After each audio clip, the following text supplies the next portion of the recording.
So Deborah, tell me a Yeah. little bit about you as a reviewer. You write for who?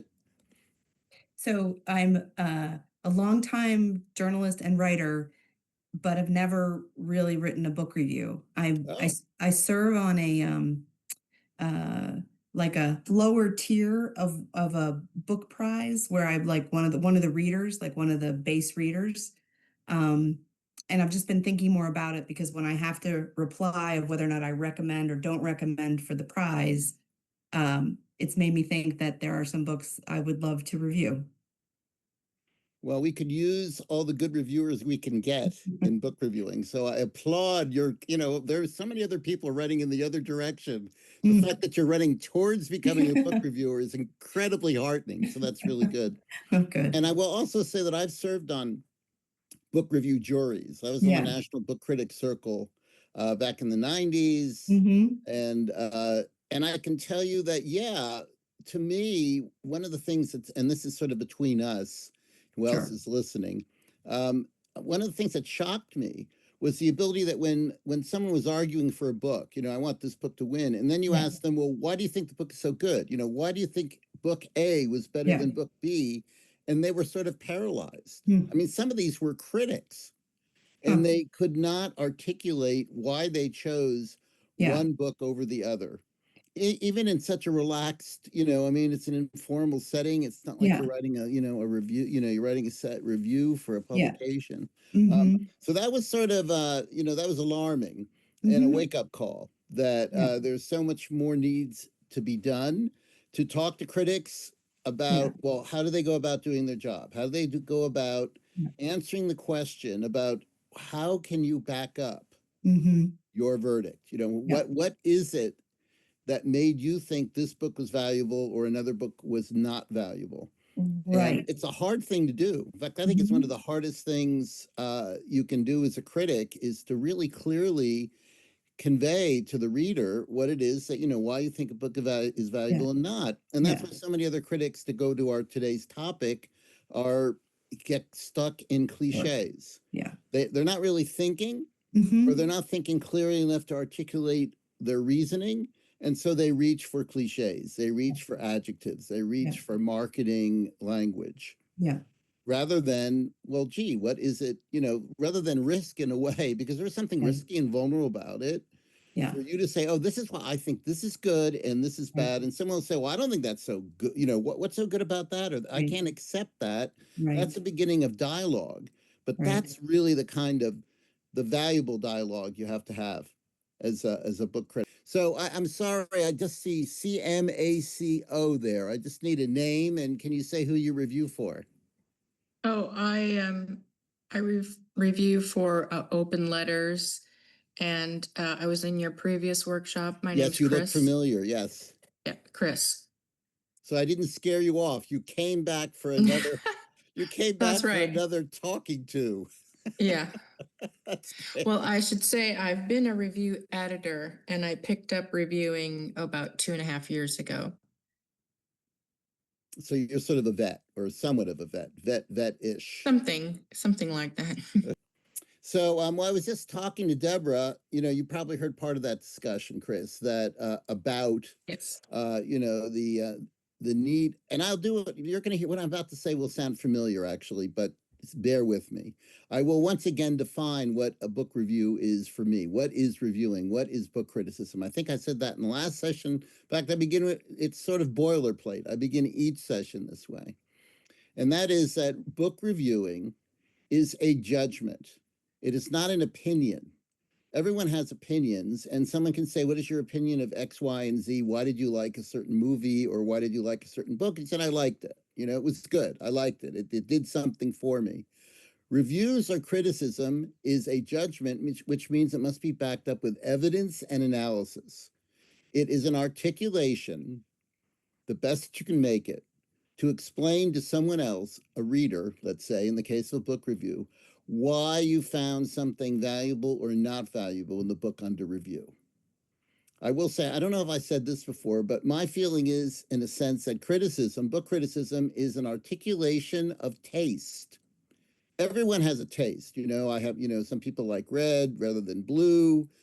Criticism is where you articulate what your taste is.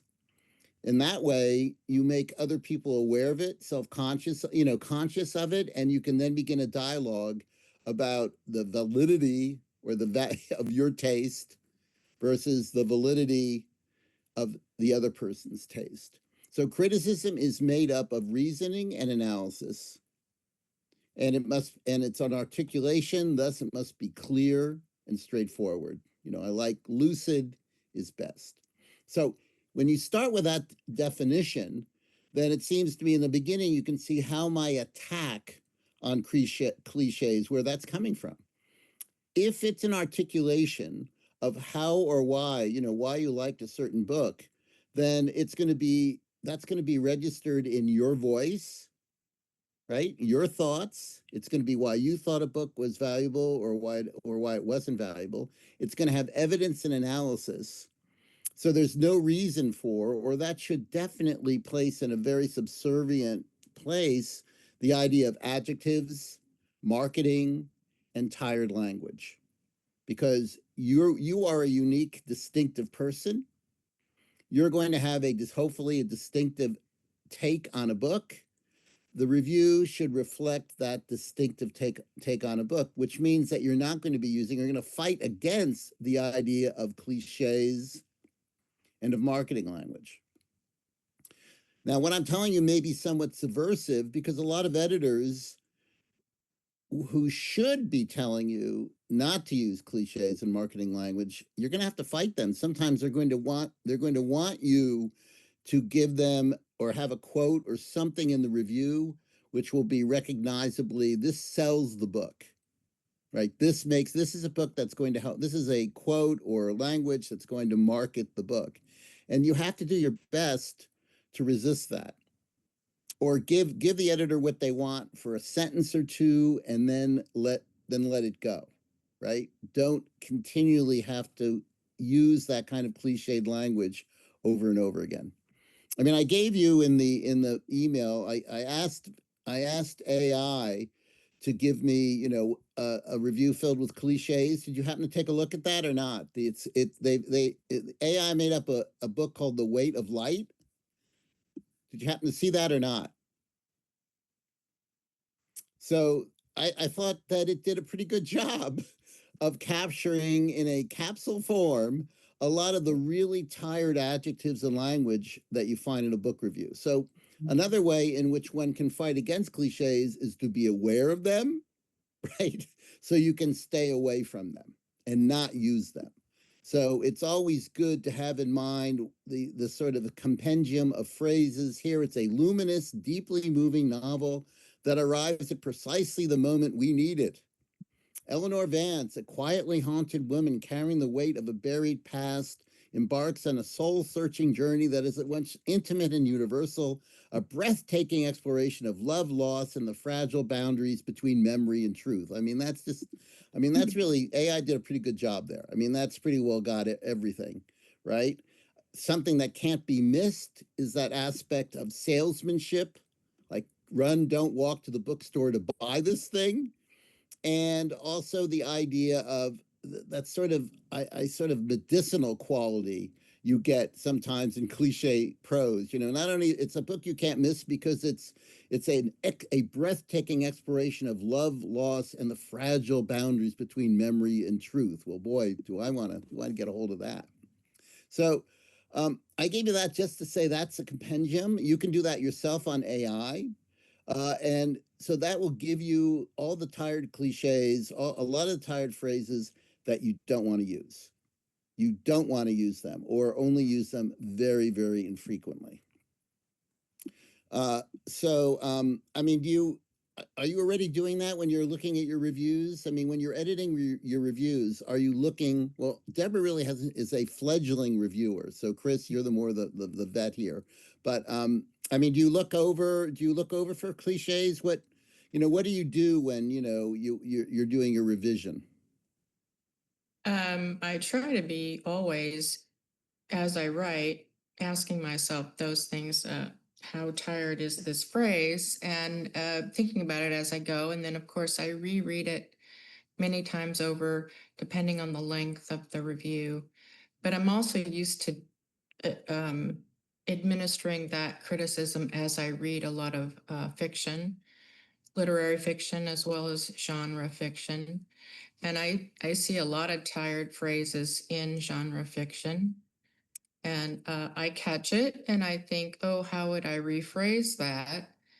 And then I try to give the author a little break and keep reading. And, you can pick up, for example, Virginia Woolf if you want to, and go back to her Common Reader and read her essays, which I've been doing lately.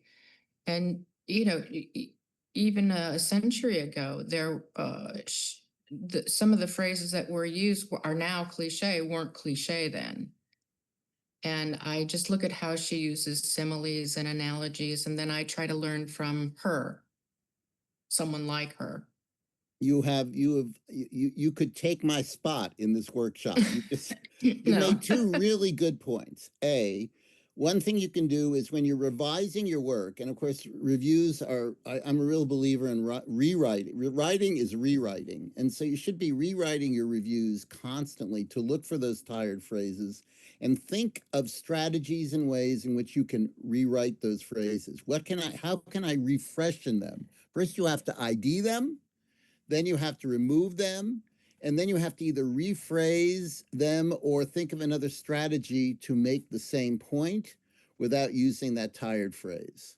And your other point is brilliant, and I was going to say it, so it's read reviews from really great critics from the past. Read them and study them. Take them apart as pieces of language or craft. See how, sometimes even the greats, Virginia Woolf and others, occasionally use cliches. So they weren't cliches at the time, and unfortunately now they are. But also look at the ways in which they eluded and managed to sidestep using cliches, which often used, particularly with someone like Woolf, and this is something else I'll say with other really interesting book critics as well. A lot of them used some of the techniques they saw in fiction, right, in terms of the use of language, particularly imagery, sometimes story and narrative, to refresh in language from using cliches, because the cliched language tended to come from marketing, from advertising. And there's a wonderful essay by Woolf, I don't know what the name of it now, but she talks about bad critics being like people with stamps. They're like stamping their mark of approval, on the page. So it's that idea of automation, of it being the same. It's that idea of language being, marketing or advertising. So look at fiction. One of my tips for for refreshing language, I think, is poetry. I really think anyone who's a really book critic, even if you don't really love poetry, look at poetry because it will give you a lot of linguistic, syntactical outs. You know what I mean? Ways in which, oh, here's how, this is how, Wallace Stevens praised us, praised something. This is really interesting, how he uses sort of, it seems to be both positive and negative at the same time. That's interesting, right? So looking at poetry will give you all kinds of interesting linguistic, verbal ways around issues. But also, I agree, looking at fiction and seeing how fiction writers use or refreshen adjectives or don't use adjectives or don't need adjectives. Adjectives in terms of a review are 9 times out of 10 are unnecessary or should be handled very, very carefully. You really want your verbs to do a lot of the work. So if you see yourself using verbs like is, to be, neutral verbs, I would say, I mean, I'm not saying that inevitably leads to cliches, but it definitely leads to tired languages because your verbs are weak. So you want your adjectives to do the work. You know what I mean? You make your adjectives do the work for you rather than having the verb having the force to be able to make, to make the point that you want the sentence to make. So you said 2 good things, Chris. A, read older book critics, and also not just book critics, dance critics, film critics, someone like Pauline Kael, wonderful stylist, and will offer a lot of interesting techniques that you can use to bypass using cliched language. And someone like Wolf and someone like Pauline Kael, they could bypass cliches because it sort of goes back to what I said earlier. They created, and this is the hardest thing to do, and it will take time. You have to create your own voice on the page. You know, your own voice. You are speaking to the reader in a distinctive way that only you, only Virginia Woolf, I love H.L. Mencken, only H.L. Mencken could. Um, and uh, and that helps get around cliches because it's going to be an expression of their personality, not an expression of marketing, you know what I mean, of selling a book. They're not interested in selling. They're egotistical to think they're selling themselves, their personalities, their ego. But that, you know, I think that's okay. We could talk about that some other time, but that's okay. If you have a strong personality, that will make your prose vibrant, I think, more than if you simply are reporting, you're reporting thumbs up or thumbs down on a book. It's kind of So like people want to sound like the book jacket instead of truly reading and processing the book. bingo, bingo. Part of this is just sort of they haven't really created their own sensibility. They're not mature enough in a way that, but also you also put your finger on a really interesting point.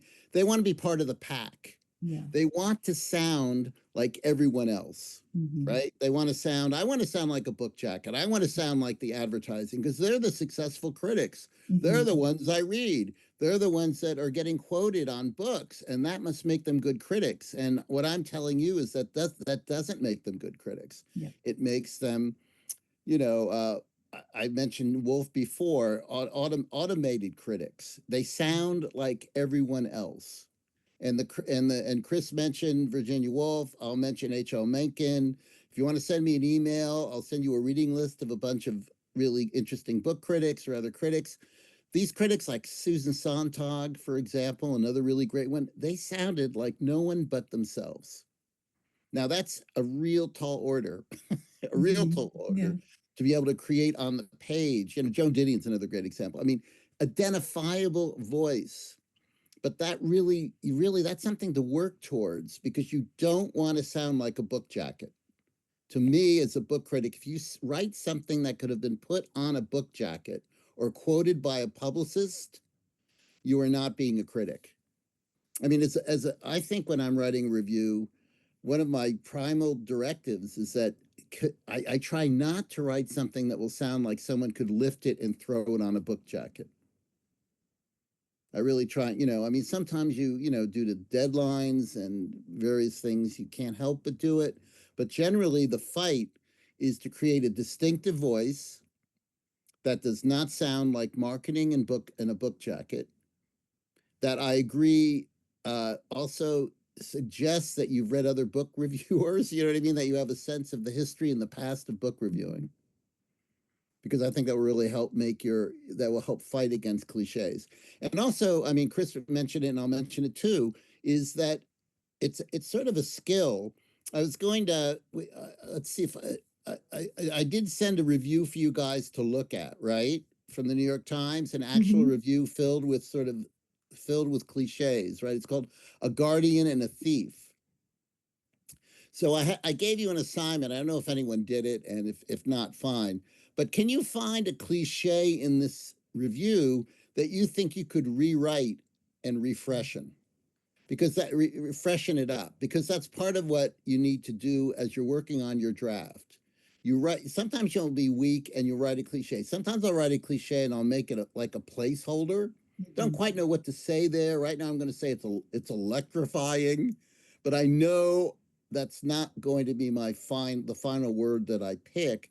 And so I will go back and try to think, well, what are ways in which I can come up with another word, maybe play around with a sentence in a while, in a bit, to make it to make it fresher and make it more powerful. But did anyone see anything in that review that, or maybe you don't agree with me? I mean, I think this review is pretty well filled with cliches, but what did you think? There's one I noticed, just she refers to a character as stealing the show. Right, stealing the show. Yeah. That's Yeah. one. That's not AI didn't get that phrase, but that's a good one. So Mhm. you will strike that out, right? We know what stealing the show is. Mhm. You then begin to think, well, what are other ways in which I can say stealing the show? I haven't read this book, so I can't really Mhm. reflect the book, but what are other ways of saying that? And does anyone, do you guys have any idea? I mean, one thing about stealing the show is a word like spotlight. You Mhm. might want to play around with various words that are like stealing the show, or Mhm. that become the center of attention. You know what I mean? Mhm. That grab, that Mhm. gather attention to them. And then you can play around with verbs that suck up, Mhm. suck up Mhm. attention, vacuum up, vacuum up the concern of the other characters.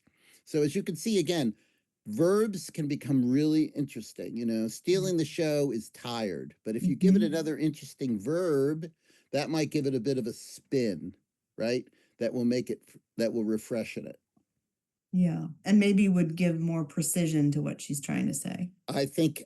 So I haven't read the book, so I don't, Mhm. that. So I'm out there, but I agree. It gives more precision, and Yeah. it also, and it's not just that. The reader will read that, and it will register more. When the reader reads "stealing the show," their mind barely runs over it. It's just like they barely read it. Yeah, steal the show. It doesn't mean. Mhm. But if you go, vacuums up attention, sucks up the Yeah. attention like a Yeah. black hole, right in the middle of this book, then the reader goes, well, that's interesting. Well, man, that's, I got to think about that, or that grabs my attention rather than Yeah, like steal they're the talking show, about which dinner, is so so maybe easy. there's something there's somewhere to go with the fact that it's about food and it's about a meal and this person is, you know, I'm loving it. yeah, Yep. yeah, Go something with about that. that. Go with the Yeah, theme. If it's about a meal yeah. and you want to combine, it's about a meal and steals the show, Mhm. Master Chef, Mhm. whatever, the king of the Food Network.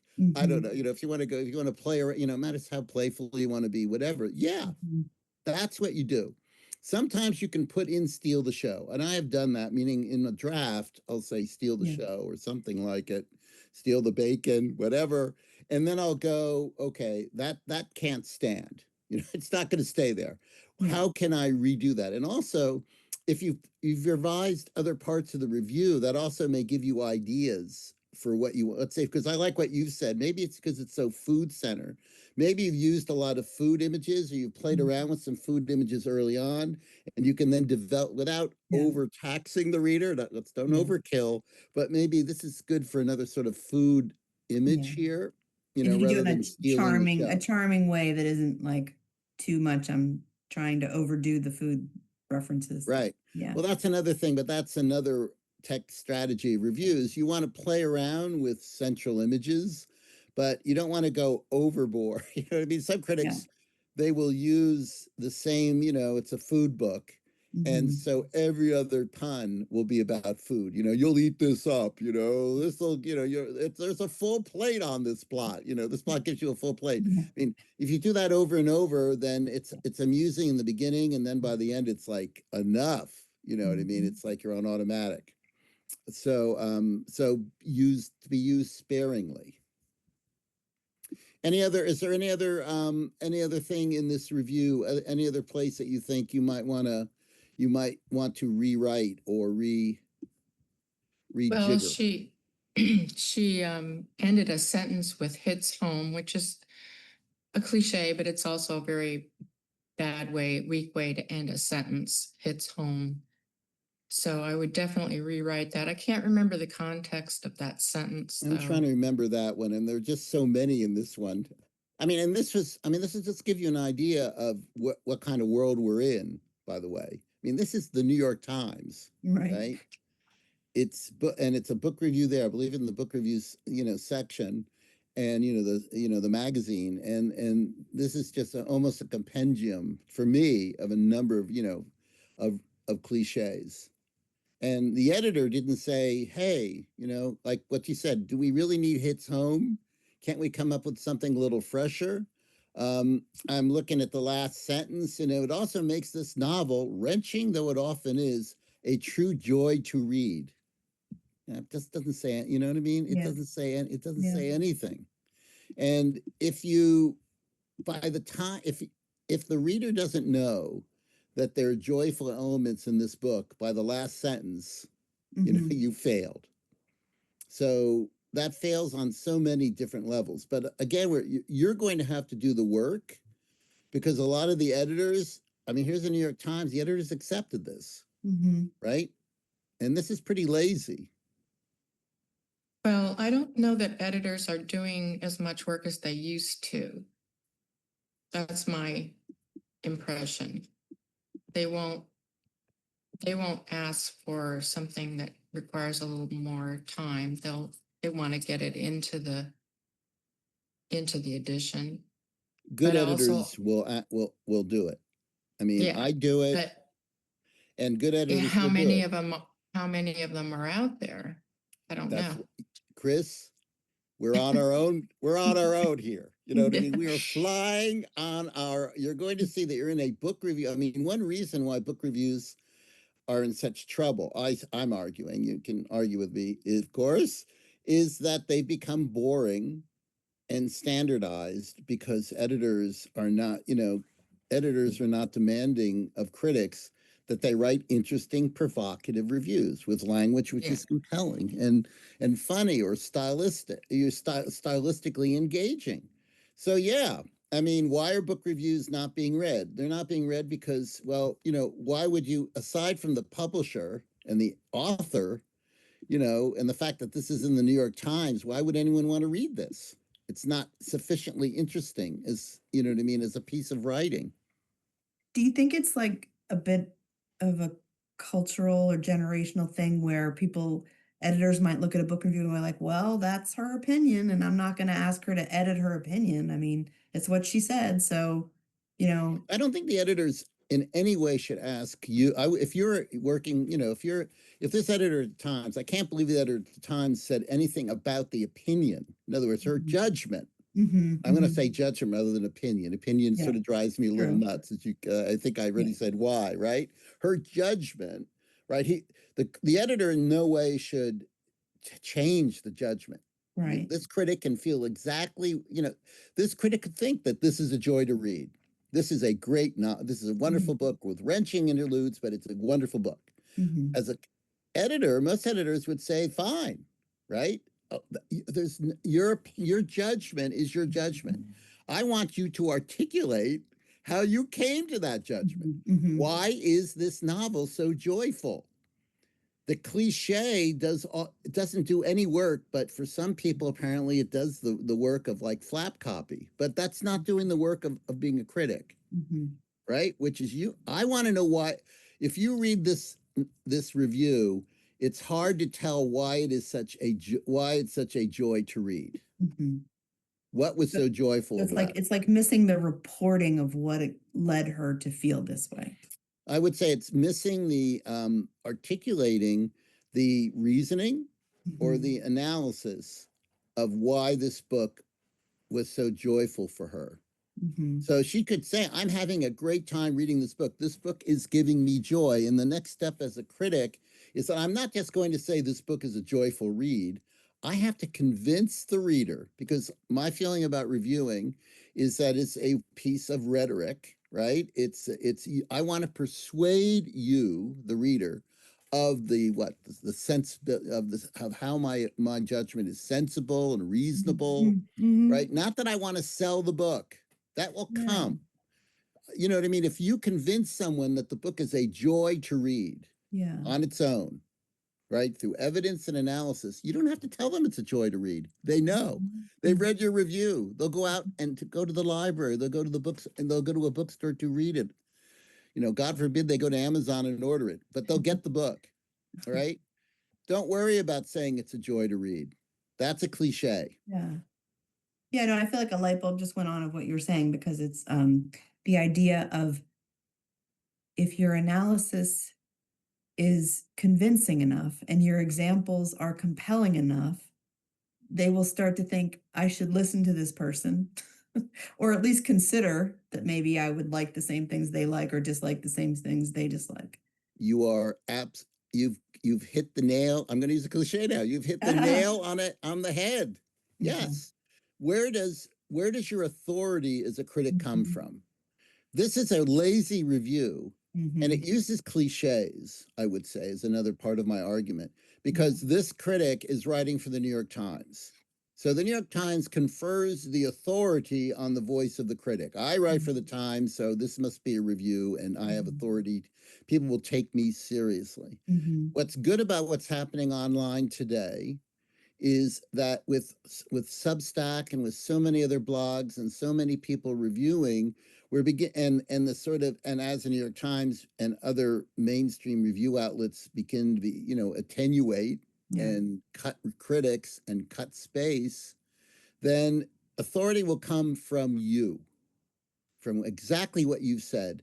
This voice is worth listening to because of the evidence and analysis and the depth of insight that the critic is bringing to what they say about the book. And you may be right. Now, right and wrong are interesting terms to use in criticism, but you said people want to sound like book flap copy, right? That's partly because it's a little risky and it is a little dangerous, right? You have to have some ego and chutzpah to be able to say, here is why I think this book is good. People may not agree. They may not agree with what you think is valuable and with your evidence and with your analysis. And it's easier to write flap copy. But if you want to be a good critic, meaning if you want to master the craft, then you have to be vulnerable. There is an element of ego and vulnerability in making your own voice and your own argument distinctive and not sounding like flap copy, because you're not going to sound like other people. You're not going to sound like this critic in the New York Times. And a lot of people, unfortunately, and I mean, this is not a fairly, not one, I mean, there's some really good critics on the Times, so I don't want to completely knock all of them. This is but this is one that's in the Times. So some people may think this is like what a review should be, and it's not. That means you're going to sound different and be different. And you have to, and there's an element of vulnerability to that. Someone will say, why don't you sound like, well, is that book a joy to read or not? You didn't tell me that. You didn't say it's a joy to read. So what am I supposed to do? Thumbs up or thumbs down, book critic, And you say, if you read my review carefully, you'll see that everything I had to say about the writing and the prose and the plot and the characters strongly suggests this is an enjoyable book. And I gave you the reasons why. Right? Characters are richly drawn because of this. Themes are drawn from X and Y. I mean, all the things that you use to convince someone in an argument. And there is a point where a review is a bit of an argument, right? Because it's rhetorical. It's like, I want to convince you of something, and you're not aware of this book, so I have to give you enough plots, what's going on in this book. But then I'm going to try to convince you through my reasoning, through my analysis, through examples of the book, that it's worth reading. So to me, that's why, to go back to my earlier point, if you know what the definition of a review is, what the craft is about, what you need to do, then you will naturally, I guess almost naturally, stay away from cliches. They will be the enemy, because it is dead language. It's marketing language, which is maybe good for the algorithm of the day, but is dead language to convey what you think about the book. And that means it's also, you want to stay away from cliches even if you don't like a book. So let's say the book is not a joy to read, but you still want to make a distinctive argument. Assume there's someone who loves the book, who really thinks it's good. You have to convince someone who thinks the book is good it's not. And here is why. So that's why it's interesting to think about a review as an argument, because too many reviewers think of book reviewing as a sales, I want to sell something to you, the reader. I want you to go out and buy this book. And I don't think critics, I mean, it's going to happen if you do your job right. I mean, you mentioned Virginia Woolf, I mean, there's no reason for her to say, run, don't walk, and get this book. When she does her job right, then someone will go, yeah, that sounds really good. I want to read it. And that's what criticism, that's what real reviewing should do. My impression of the New York Times, though, after reading book reviews for many years, is that when it comes to a novel, they ask a reviewer to review it who is also a fiction writer, who is in that school Sure. of Yes. fiction writers. And they may even be an acquaintance or a friend, and we're not really supposed to do that. But the fiction reviewer, it doesn't want to shame another fiction writer. Mhm. We're getting off on another one of my interesting, Chris, you're hitting another one of my one of my topics Well, here. I can't help but mention that the New York Times, I always look down at the bottom to see who wrote it, and then there's the plug for their book, because it's about selling books. Yeah. You're right, and that's bad. That's why it's so bad for criticism, and it shouldn't be going on. I mean, I know novelists who have got as soon as they get a review in the New York Times, they review their novel in the book review. The New York Times contacts them and say, and now it's a touch of a quid pro quo, right? Yeah. Now we want you to review something for us, another Yeah. novel for us, right? Because there's this idea that, again, encouraging what you're talking about, which I think is really conflict of interest ultimately, and particularly if the novelists are writing for the same publisher, or sometimes have other, they're as you mentioned, they could be friends. I think creates this a really unhealthy, and it does definitely bring about encourage cliches. There's a great essay by Edmund Wilson. He wrote it in the 20s. I'll send you an email if you want to email me, and I'll tell you the title. It's something like, reviewers review, novels reviewing novelists, poets reviewing poets. Mhm. And he just goes right, he, in the I think it's 22 or 23, he just points out how terrible that is for book criticism, because what we need are people like you.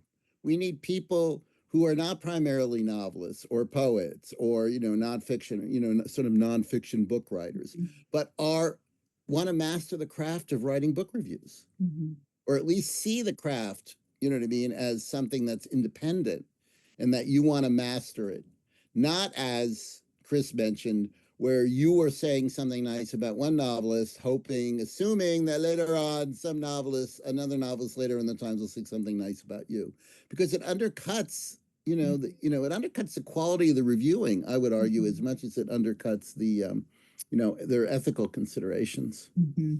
So yeah, Chris is right about that. Sometimes it goes the other way, and then the authors start having a pretty public tiff. Yeah, there have been some famously. humdingers. I agree. In the past, there have been some famously. really, and there's some examples of writers who've waited years, because they'll write about, I got a bad review from this writer, 10 years before, and I just sat and let it fester until I got a chance to get back, and you could see that also in a much more accelerated form in Amazon reviews, where a lot of authors will, under another name, undercut, write an Amazon review, because I've had writers tell me that, that they'll do it under another name and say something horrible about a competing novelist's book, right? We'll give them 1 star and we'll deep six them. So, I mean, that's Amazon. So that's the wild jungle, and that's corrupt. Right. One does not expect or does not want, hopefully in something like the New York Times or the New Yorker and other places, they try to, you hope, but there are lots of problems there. You would want a higher level, ethical level of treatment of reviews. Do you think it's as frequent in, say, the London review of books? It's frequent in London as well. They have in fact, if anything, they have a more tight knit, from my understanding. I don't know about right now. Let's just say, my understanding of in the past, because they're a smaller, more tight knit community, that that there's a lot of the same sort of patting on the back, and you write something nice about me and I'll write something nice about you. So yeah, I'm afraid it exists there, even though book reviewing is a lot stronger and more vibrant, to my mind, in London, in England at the moment, than what we have in today's American journalistic atmosphere, thin atmosphere, attenuating, Mhm. thinning atmosphere. So let's see. Anything else in that review you want to talk about or not? We did get at least got a couple of the cliches. Uh, there's also, there are other things you could say about the review that, you can use an example of, of not being particularly successful review. I'll just say one sentence here. What saves the book from sentimentality and makes it a true literary achievement is the attention and beauty with which Manjumdar evokes the details of love. You know what I mean? The details of love. What does that mean? I don't even know what a true literary achievement is. What's an untrue literary achievement, right? What's the opposite? I don't know. So all this again is language which is tired and is very positive, without sufficient, nuance, to make it amplify it and to make it, striking for the reader. Because one reason you want to stay away from cliches is that you want the reader to be interested in what you write. It's going to be a piece of writing that, as you were sort of saying, I think as Deborah was saying, you don't want to sound like flap copy, partly because you want your review to stand on its own as a piece of writing, right? As something that you've worked on, that you've created, that you can feel some pride in, right? It isn't just about selling a book, but something that expresses something that you feel about the world, about the writer, and about criticism. Another thing that you can see, and that also leads to cliches, and we sort of talked a little bit about it, is the idea that if a review should be more than simply telling someone whether something is good or bad or not. I think that's an important element. You don't want to not do that. But you also want to invite the reader to think about the book in other contexts, social contexts, political context. That's another one which you can stay away from, try to get away from cliches by expanding the dimension, expanding the context in which you're evaluating the book. This review just never really steps very far out of, doesn't step far out of putting the author in the context of other books who've been like it. Other It's works. like you don't want to do the book report. You want to do There the is book an element review. of the book report here. Yeah. With a lot of sort of chutzpah about, making, some generalizations like this is a true literary achievement. And if you're going to say something is a true literary achievement, then by God, you better in that paragraph explain what you mean by in what way is it a true literary achievement. Better not to say it, better not to put yourself in that hole to have to try to explain that, and simply do a evidence and analysis of what you thought worked in this book and why, and then what didn't work in the book and why, and then maybe at the end graph, if you want to then you could perhaps, make a more of a general statement about what kind of a literary achievement this is, rather than that. It's making me think that the words you use in a writer's workshop, like about stakes and protagonist and all, like the words that would come up there, that maybe you can make those judgments, but probably wouldn't want to explain them because she uses stakes in here. You probably wouldn't want to use that in your review because it's like you're talking to a different audience. You're talking to an audience of potential readers, and they don't really have to use vocabulary like stakes, Yeah. Use the vocabulary you think you can use to convey the ideas that you have about the book.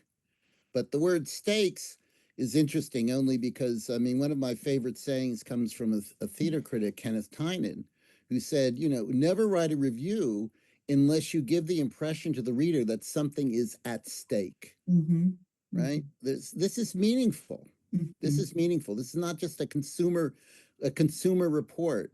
If you look at a book and you read it and you can't do anything more than a consumer guide, then don't read the review. Then don't write the review. Yeah, yeah. Tell the editor I can't do this. I mean, Mhm. it doesn't, I can't, I mean, it matters, of course. If they're giving you a hot novel, you can't go to Yeah, the editor and say, I ought to review the latest yeah, novel by, I don't know, Thomas yeah. Pynchon, Mhm, his ultimate book or something. It doesn't touch me, then I think you're going to do it.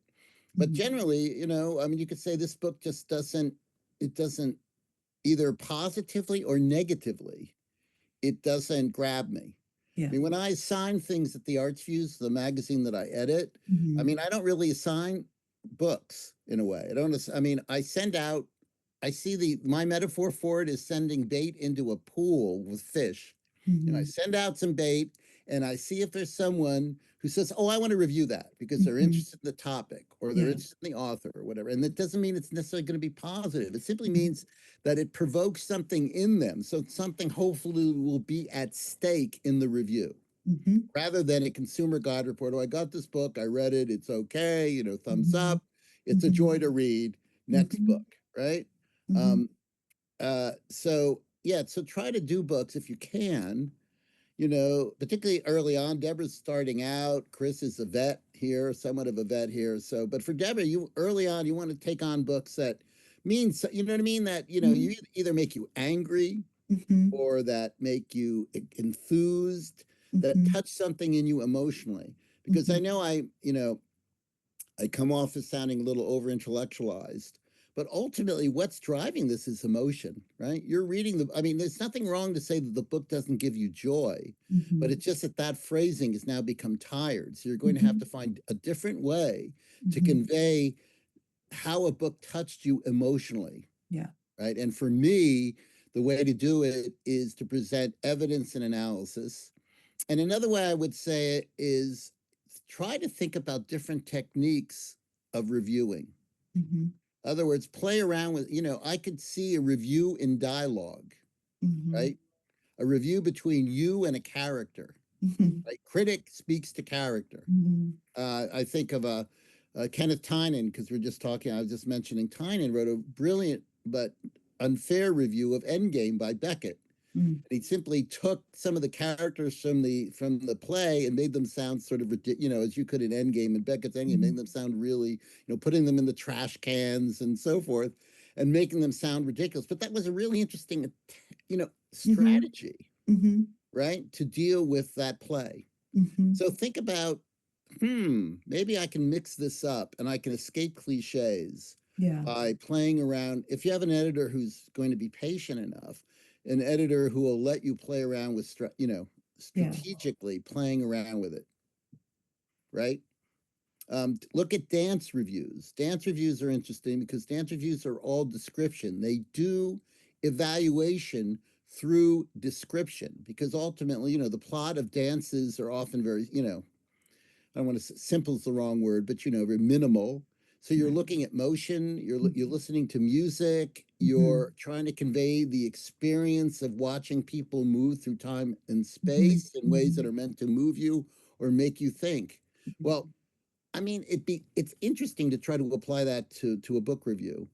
And mhm, and maybe you can't succeed or it won't entirely work, but it will help you make you think a little differently. Gee, maybe I should just try to describe this book mhm, in a way, describe mhm, the plot, describe the characters, describe its the various themes in a way, in the same way that a dance critic would. mhm, What would they do? How would they mhm, freshen up their language to talk about movement?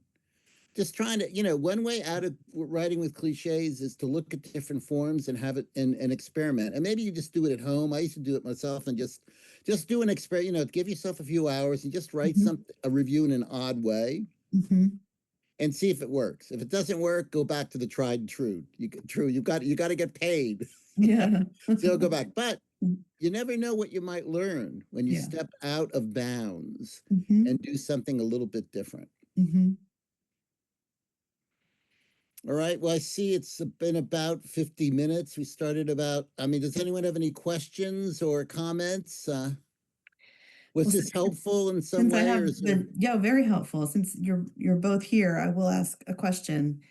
Um, what do you think, number one, about how much of a review should be summarizing what what's in the book, like summarizing the plot, and also what about when people insert themselves into a review?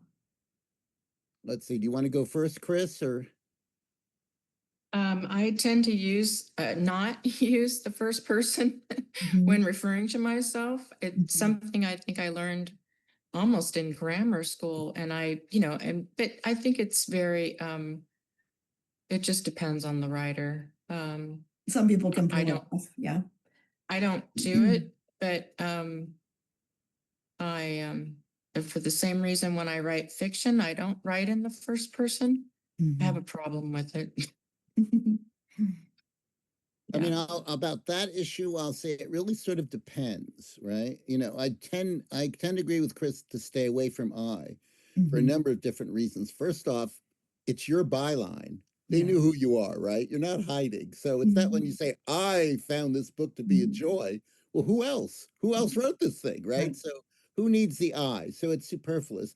It also really creates boring sentences, particularly when critics become a little too enamored with it. So every other sentence begins with I, or there's so many, and I'm going, this is just boring. And again, it works against sentence variety of sentence, and so I don't like that. But let's say you're reviewing a book about, I don't know, a bank robbery. I'm just making a bank robbery, right?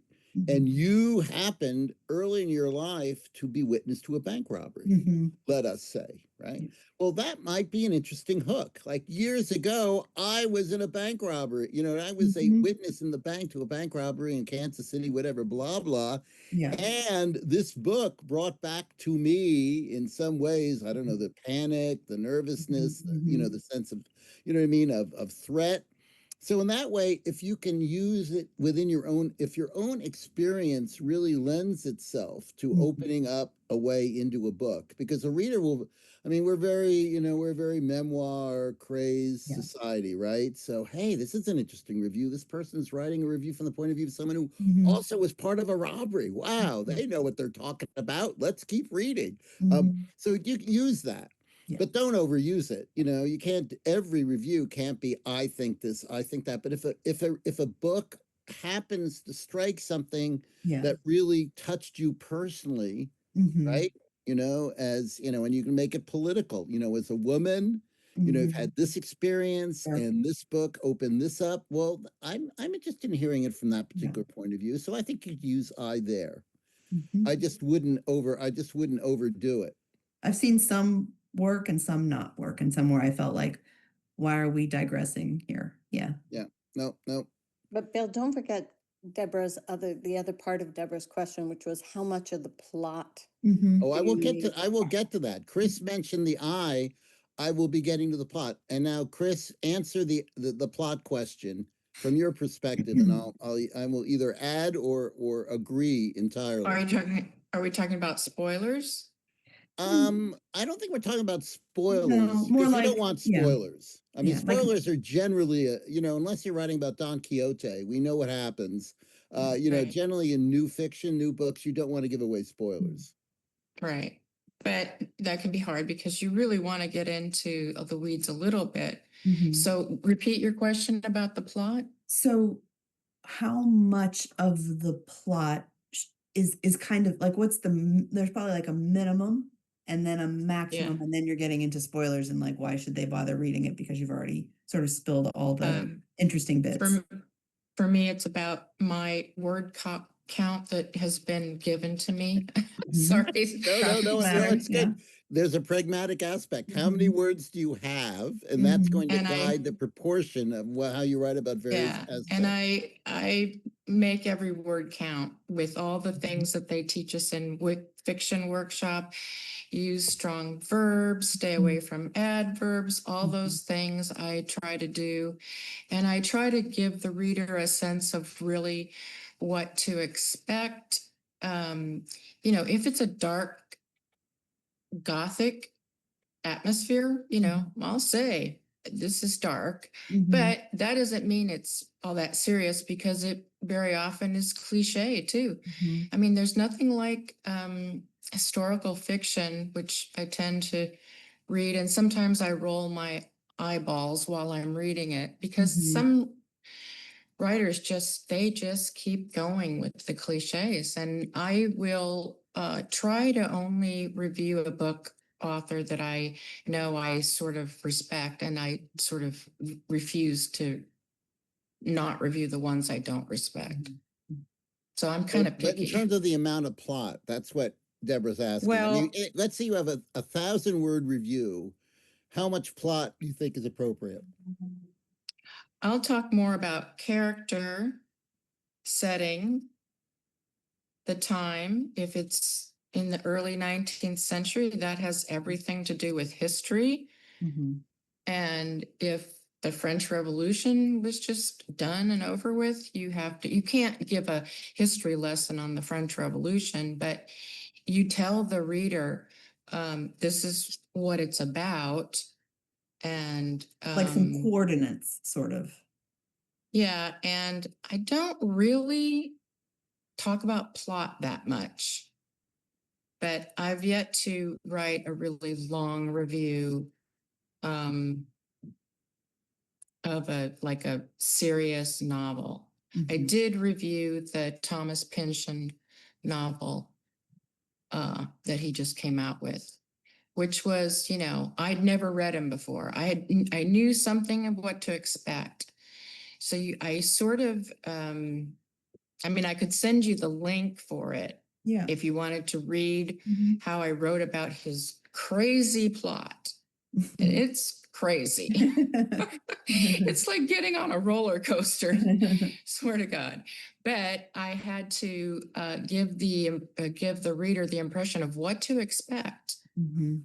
Because where and when it's set and what happens to the character and all the things around him have everything to do with how the author is sort of leading the reader through this bizarro world. It's a bizarro world. Mhm. And, a lot of readers might just put it down. I don't say that, though. I don't Mhm. say that.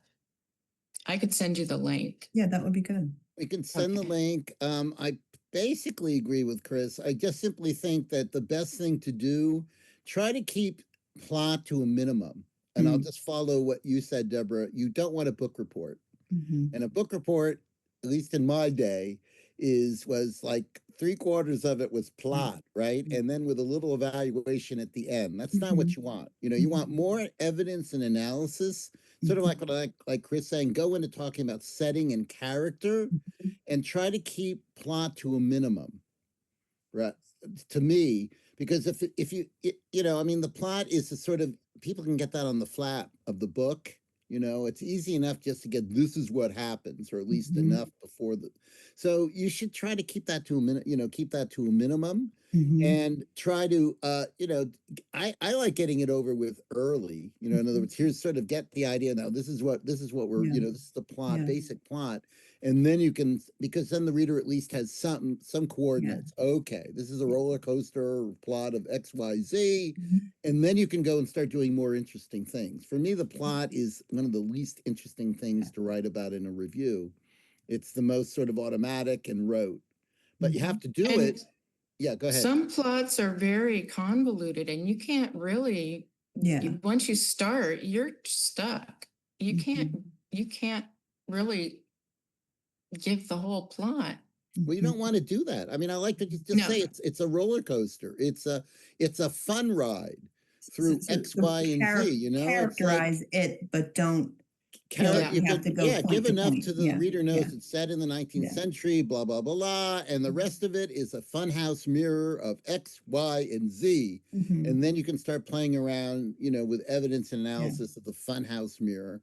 And Cool. so the reader knows, I'm not going to get a linear plot. This Yeah. is not the book for me. I like Mhm. linear plots, but for someone will go, gee, that sounds intriguing. I can hardly Mhm. wait to, to try to make sense of, try to help make sense of this. So I just say keep it to a minimum in terms of plot, because if not, you're going to fall into the book review category. Right. I mean, excuse me, book report Yeah. category, and it's and that's really boring. I mean, for many people to read, they don't. I mean, how many times did you had people say, simply say too much plot? You're giving me too much plot. I want to hear about other things. And there's so many other things to write about in a book, you know, prose style, theme, you know, characterization, you know, I mean, timing, rhythm, you know, all that. There's so much else that as a critic that you can write about, and you're in control. You can choose to write about whatever you want to write about.